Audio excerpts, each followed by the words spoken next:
Ассалаумағалейкум достар.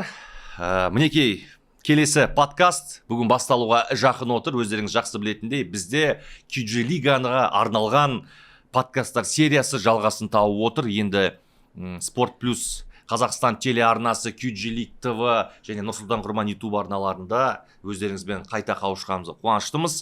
Бүгін QG Лиганың өте бір қызықты подкасттардың бірі болайын деп отыр. Өйткені студияға Бекежан Ардағұл өзі келіп отыр. Өйткені Алматыдан жақында ғана келді.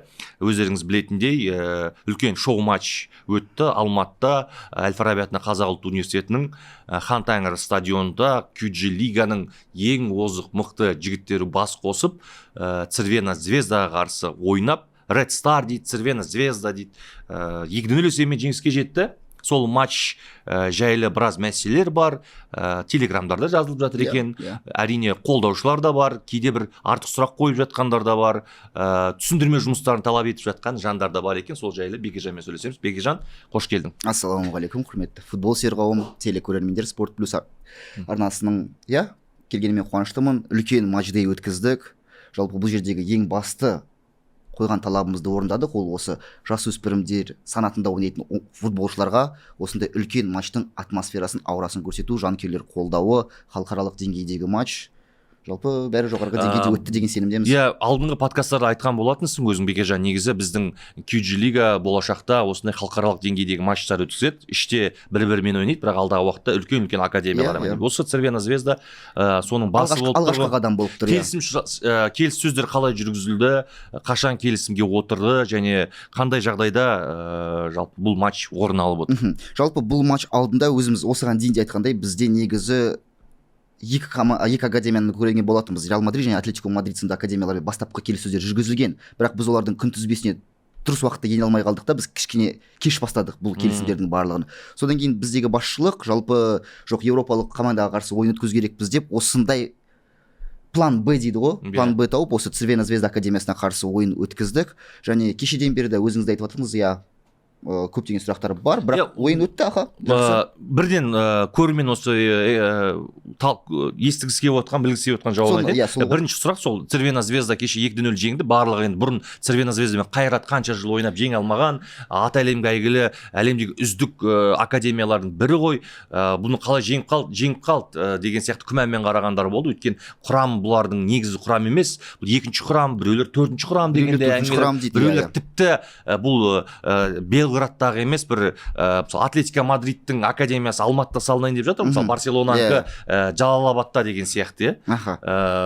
Сондай бір академияны алып келді деген сияқты әңгімелер туындап жатыр. Осыған байланысты қандай жауабың бар? Көбісінде енді жаңағыдай енді Атлетико Мадридтің Алматыдағы академиясы сияқты емес, көбісі мысалға бұны графичар деп те атағандар бар. Ол фарм клубы ғой, Цервена Звезданың. Жалпы бұл жерде енді бастысы алайық, бұл енді балалар негізгі командадағы профессионалды команда, жоғарғы санаттағы не емес қой, ересектер емес қой. Бұл жерде 19 жасқа дейінгі балалар, және бұлар оқу жаттығу жиынында жалпы трансфер маркетқа қарайтын болсақ, бұл балалар мүмкін де графичарда кейбіреуі бар, кейбір осы бұл кейін ойыншыларды Цервена Звезданың академиясында, бұл жақта аралас құрам. Өйткені қазір оларда оқу жаттығу жиыны және маусымға дайындық. Бұл 19 жасқа дейінгі жас санатындағы балаларды, бұл енді Цервена Звезда академиясы Еуропадағы үздік академия, бекерден бекер ондай академия емес қой. Себебі бұл академия кәдімгідей жұмысын жоғарғы санатта жүргізеді. Және имиджге де қарайды, оларға бір айдалаға бар, айдала емес енді Қазақстан Алматыға келіп жеңіліп қалу оларға да мысалы абырой емес қой негізі. Мұнда сатымен келетін болсақ, жалпы бұл командаға билеттерін жүргізуі, жалпы біз QG Лига, жасөспірімдер футбол лигасы ішкі, өзіміздің лигада балаларға логистикасын барлығын лига төлейді, дұрыс па? Бұл жерде де қонақ команданы біз енді өзіміз шақырып отырмыз ғой, сол үшін билеттерін және қонақ үйде тұруын лига есебінен төледік. Және бұл жерде билет сатылып алады. Мысалға бірінші точкасын білеміз, қай жақтан ұшады. Бұл команда Сербиядағы Белградтан ұшады. Стамбулға жетті, Қазақстанға келді. Белградтан ұшты ғой, Белградтан келді. Екіншіден, бұл балаларды біз аэропорттан күтіп алдық, видеолар бәрі бар. Бұл балалардың үстінде қандай кипа болды? Сербияның Цервена Звезда қызыл кипасы болды. Сонымен келді. Бұл 19 жасқа дейінгі балалар, тағы да ескертіп айтуға болады, 19 жасқа дейінгі жасөспірімдер енді қалыпталып жатқан негізгі құрамға шығуға, профессионалды футболға ауысуға. Және бұл жерде аралас құрам Аралас құрам. Бастапқыда білдіңдер ме осыны аралас құрам болатынын? Олар бірден айтты ма? Бізде оқу жаттығу жиындар болып жатыр. Кейбір ойыншылар мысалы чемпиондар лигасының алдында біз аралас құрам апарамыз деді. Қанша пайызға шыққан кезде мына жігіттердің қанша пайызы негізгі құрамның ойыншылары? Қателеспесем, негізгі құрам дегенде бұл ойыншылардың жетеуі Сербияның ұлттық құрамасында ойнайды осы жас санаты бойынша. Иә? Ұлттық құрамасының, Сербия ұлттық құрамасының ойыншылары. Иә. Жақсы, қалғандары қазіргі таңда тәрбиеленушілері, мынау командаға ауысқан ойыншылар, мынау командаға ауысайын деп жатқан ойыншылар, қаралып жүрген ойыншылар, мысалға бұралы қаралымнан өтіп жатқан ойыншылар да бар. Екінші мәселе, түсінікті, иә. Осылай басын ашып алғанымызда дұрыс болды. Неше баласы деген сияқты енді келіп отыр бірінші кезекте. Осы жерде кетпей тұр бір сұрақ. Дәл осындай құрам, эксперименталды құрамдар болады дегеннен кейін сендерде ой болған жоқ па? Мысалы, мүмкін кейінге шегерерміз матч деген сияқты. Кейінге шегереміз дегенде бізде де өзіміздің күнтізбеміз бар. Иә, қыркүйек айында бізде пауза болады ғой, бірақ былтыр мысалға біз суперболға қарсы ойынды осы мезгілде өткіздік, осы уақытта өткіздік. Бапкері кім болды? Негізгі құрамның бапкері ме? Александр. Ол трансфер маркетта қазір графичардың бапкері болып қаралып тұр. Александр фамилиясын ұмытып қалдым. Қазақстанда істеген не бұрын? Істемеген ба? Жоқ, істемеген. Бірақ Цервена Звезданың кәдімгі академиясында жүрген бапкер. Жақсы. Жалпы дәл осы турнир жоба Цервена Звездамен ойналды. Жақсы. Енді екінші мәселе, бұл жерде кейбір көрермен жазып жатыр, Цервена Звезда академиясы өзінің әлеуметтік желілеріне бұл матч жайлы мүлдем ақпарат салмады ғой деген сияқты. Жалпы қазіргі таңда қарайтын болсақ, Цервена Звезда академиясы қазіргі таңда белсенді жұмыстарын бастауда. Мысалы, кеше мен әдейі сол инстаграмына кіріп, мен де қарап көрдім, қандай нелер бар екен, өйткені себебі мысалы Қазақстанға келдік, Алматыдамыз матч, қонақ, сендер тамаша күтіп алдыңдар. Мысалы, қандай қонақ жайлы, қандай сувенир сыйлықтар беріп жатыр, ұлттық ойындарды көрсетіп жатсыңдар, ет беріп жатсыңдар, енді тамаша анандай күтісті бізге келген ұлттық құрамалардың өзі көрмеген негізі, мысалы, шыны керек. Бұл бізге жасамаған дейсіз ғой. Бізге жасамаған, мысалы, біздің Қазақстан барса үйтіп жасай алмайды. Мен соны айтып тұрмын ғой, Қазақстан барса бізге ондай жасамайды. Бірақ неге сондай кереметтерді олар әлеуметтік желілер? Олардың SMM нашар жұмыс істей ме? SMM нашар жұмыс істейді деп бірден айтпай ақ қояйын, өйткені біз жеке таныс емеспіз, жұмысы қалай жүріп жатқанын білмеймін. Олардың инстаграм парақшасына өзім осы уақыт аралығында 3 рет кірдім, сол үшін ол маманның жұмысына мен баға бере алмаймын. Бірақ нақты айта алатыным, көрдім, Алматыға команда келді, біз видеоларды салдық. Міне Цервена Звезда академиясы Алматыға келді, осындай ойын оларды күтіп тұр. Және сол Цервена Звезда академиясының парақшасы сторисына біздің сол видеоларды салды. Салды ғой? Иә, бар. Егер біреуге керек болатын болса, егер біреу сұрақ қойып қоятын болса, жалпы бізде соны скриндап көрсетуімізге болады. Жалпы иә, Цервена Звезда академиясының сторис нелерінде болды. Осы Бекежан алдында осы Цервена Звезданы біз қатты мақтап жүрген жоқпыз ба? Алдында бұлар Санкт-Петербургда бір турнирде ойнады, Қайратпен ойнап. Ұтылып қалды ма? 5-1 ұтылды. Ол кезде де осы сұрақ туындады. Мынау Цервена Звезда емес деген сияқты. Казачонок жарысындағы қателеспесем. Бұл Цервена Звезда емес, бұл негізгі құрам емес деп шықты. Сонда Цервена Звезда негізгі құрам қайда? Сол. Цервена Звезда Санкт-Петербург андай құрам баратын болса, Алматыға түсінбедім мен. Жалпы бұл жерде бұл мәселені ең бастысы мен былай түсіндім да, Бекежан, мысалы, өзің айтып жатсың, мен бір басты сұрағыма жауап алдым. 7 ойыншысы ұлттық құрамада ойнайды. Жастар құрамасында. Оның өзі жеткілікті, және команда Цервена Звезданың логотипімен келіп отыр, ұшып келді, ойнады. Бапкер сол, кәдімгі академияның тәрбиеленушілерінің ұстазы десек те болады. Жүр, матч орын алды. Сендер ең бастысы балаларға атмосфераны сыйладыңдар, қаражатты бөлінді, болды, әдемі атмосфера сыйланды. Балалар бір эмоционалдық тұрғыда бір өсті. Эмоционалдық тұрғыда. Әрине. Деп ойлаймын, Сатпаев, осы біз студиямызда күтіп жүрген Сатпаев гол салды, сол деп ойлаймын, басқа енді. Иә, Сатпаевты біз енді Қайраттың Астана академиясы футбол орталығына қарсы спорт алаңындағы ойында, осы Астана қаласында өтетін ойында күтеміз міндетті түрде. Біз де өз ұсынысымызды береміз, енді Қайрат академиясы не деп жауап береді, бірақ біз де осындай подкастқа негізі шақырғымыз келеді. Жоқ, енді мен түсінбеймін да, кейбір сол әлеуметтік желіде телеграм каналдар неге бұны бір соншалықты енді балалардың жарысы ғой, додасы. Сол балалардың төмендетіп тастай ма жеңістерін жазып жатыр деген ғой, енді түсінікті ғой. Енді Реал Мадрид ертең мысалы келеді, Реал Мадрид енді өздері де біледі, Испания, Барселона мысалы кімді алып келсе де, ең бастысы сендер шақыртып жібердіңдер, келді, ойнады, жеңді, болды. Дұрыс емес пе? Әрине. Алдағы уақытта Реал Мадрид пен Барселонамен қашан ойнай бастыңдар? Біз енді қараңыз, бұл жерде Реал Мадрид пен Барселона сынды, Реал Мадрид пен Атлетико Мадрид сынды академияларға келіссөздеріміз маусым басында болды. Жалпы Red Bullмен келісім шартқа келгенге дейін болды. Бірақ ол да бізде әлі бар. Бізде де қазір сонда шамалы аудиториямызда аудитория дегенде таңдауымыз да кішкене ұлғайды деп айтуға болады. Себебі біз қазір енді Red Bullмен келісімшартқа келгеннен кейін біздегі приоритеттегі басты мәселе қазіргі таңдағы бірінші тапсырма ол халықаралық ойын болса Red Bull Лейпциг немесе Red Bull Зальцбургқа қарсы жолдастық кездесу өткізіп көру. Негізі бұрында есіңде ма Бекежан, осы Астанада немесе Алматыда өтетін еді ғой, бір әлемдік топ клубтар келетін еді ғой, бір Галатасарай, Бешикташ, анау кімдер келетін, Ботафого деген сияқты клубтар келіп ойнайтын еді ғой. 4 команда өзара ойнап па? Сондай бір жоба ұйымдастыру ойда жоқ па негізі QG лига? Ол сол әдемі болады сияқты ол да. Жалпы сөз осы туралы бүгінгі бағдарлама жайында айтайын дегенмін. Жалпы біз былтыр алғашқы ойын өткіздік, Супербол қарсылас болды. Биыл Цервена Звезда ойын өтті. Енді келесі маусымда біз Европалық команданы Қазақстанға шақыратын болсақ, бір емес, осы 1-2 команда келетін болады. Мысалы 4 командаға дейін жиналуы мүмкін, егер ойын Қазақстанда болатын болса. Ал егер біз халықаралық деңгейге шығатын болсақ, ол біз Red Bull Зальцбург немесе Red Bull Лейпциг және басқа да академияға қарсы ойнаймыз. Ол жерде ол жалғыз ойын болатын шығар.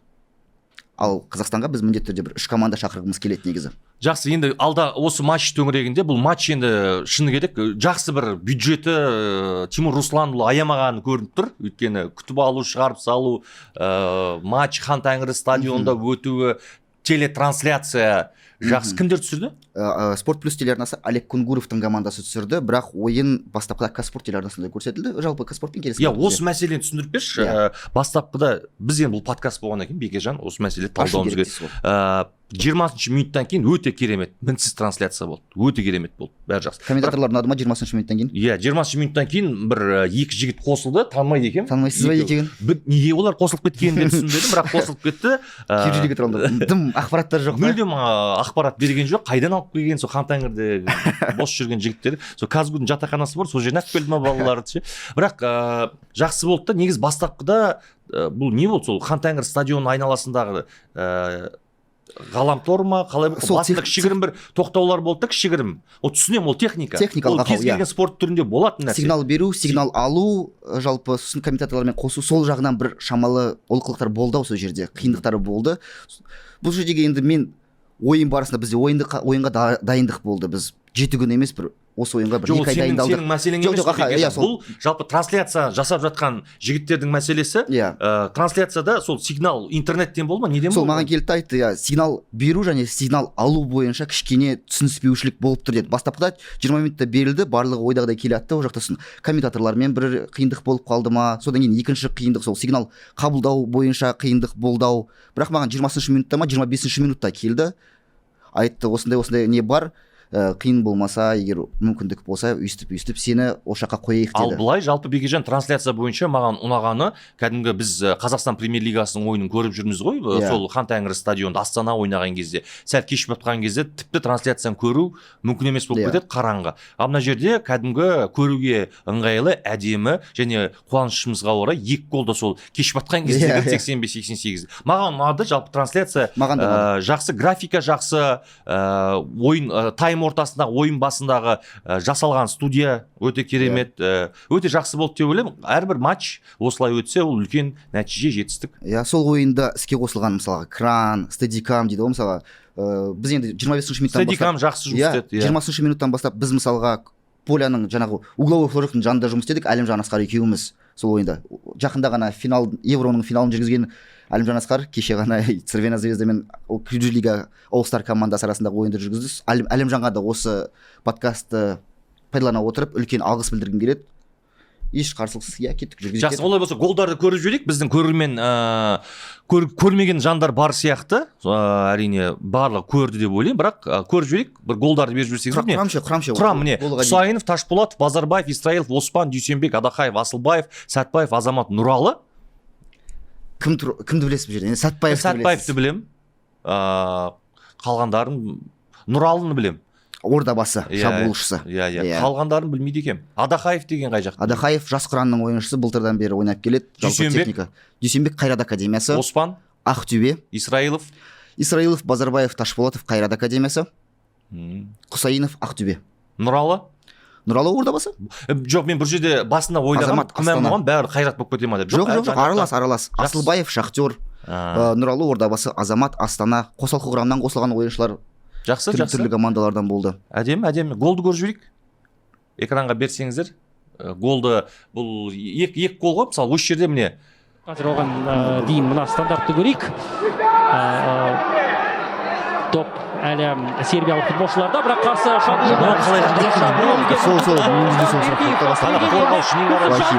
жігіттер есеп ашатын кез келді қақпаға.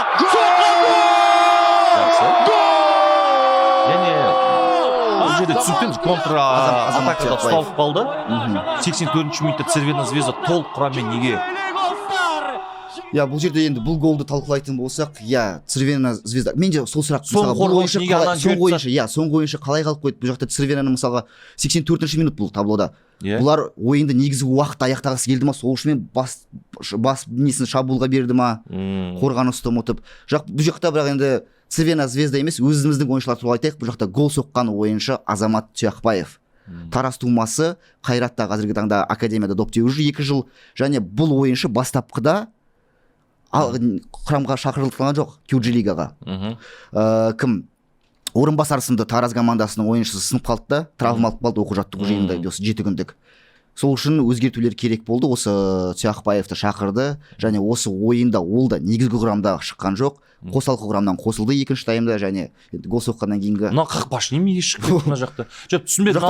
Қорғаушыларын ауыстырып ма 70-80-ші минуттардан кейін мына Цервена Звезда? Бұл жақта ойыншы ауыстыру жиі жүрді. Негізгі құрамның ойыншылары жиі ауысты. Қорғаушылар алаңды жоғалтады екен Цервена Звезда, және қақпашысы неге ол жаққа дейін шығып кеткенін мен түсінбедім.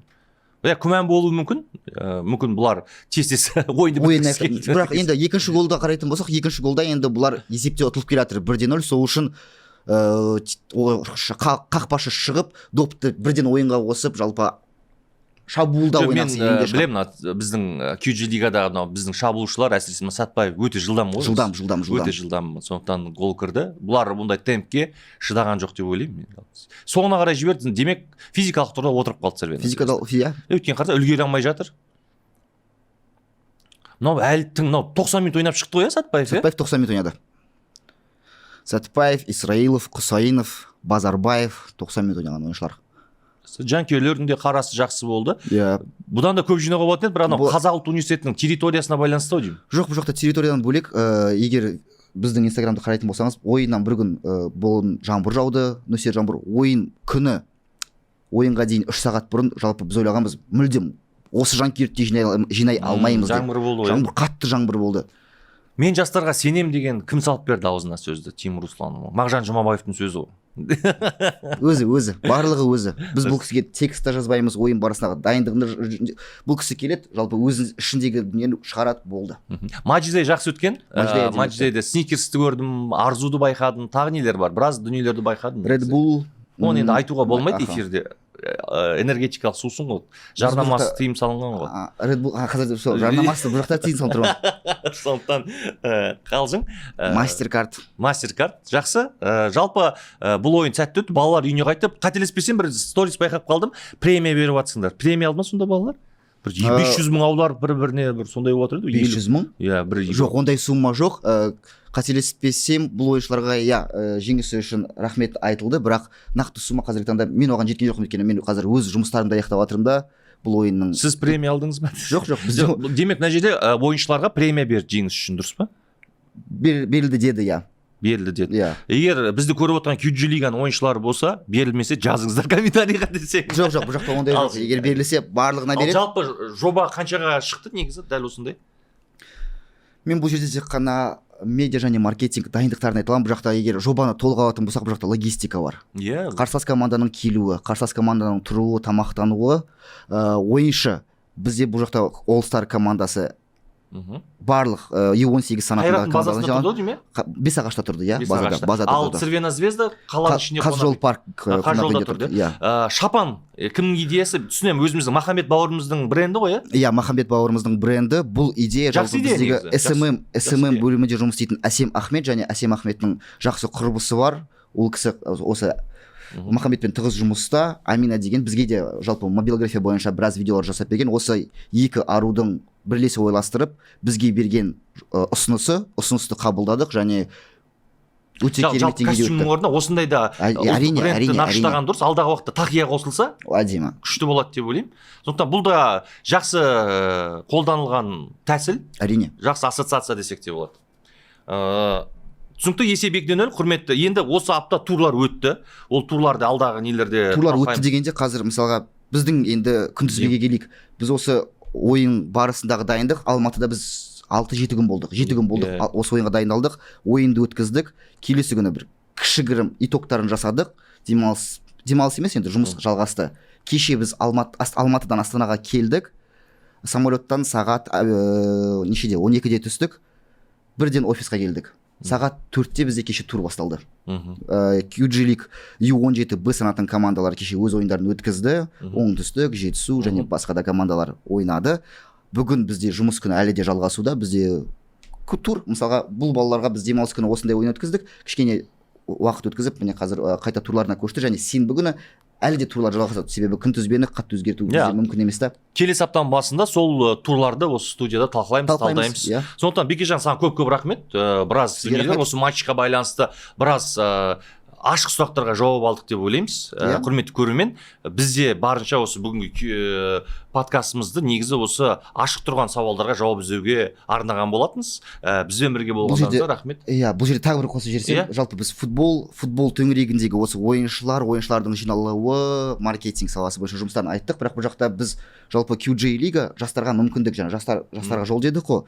Жалпы QG лига ішінде бізде медиа офицерлер, маркетологтар жұмыс жасайды ғой. Солар келді. Солардың жұмысы бар, оларға жұмыс орны, жаңа жұмыс орны өздерін көрсетуге мүмкіндік және өсуге алғашқы қадам десек болады осы QG лига. Осы маркетинг және медиа саласының қызметкерлерін біз Алматы қаласында жинадық. Осы ойын аясында себебі өз ойыншылары бар, өз ойыншылардан контент түсіру керек және бізде енді жарысымыздың, лигамыздың алғашқы кругыда өз мәресіне жетіп қалды ғой. Сол қатемен жұмыс жүргізілдік және олардың ойларын да тыңдадық. Мүмкін оларда да бізге берер бір ұсыныстары бар шығар.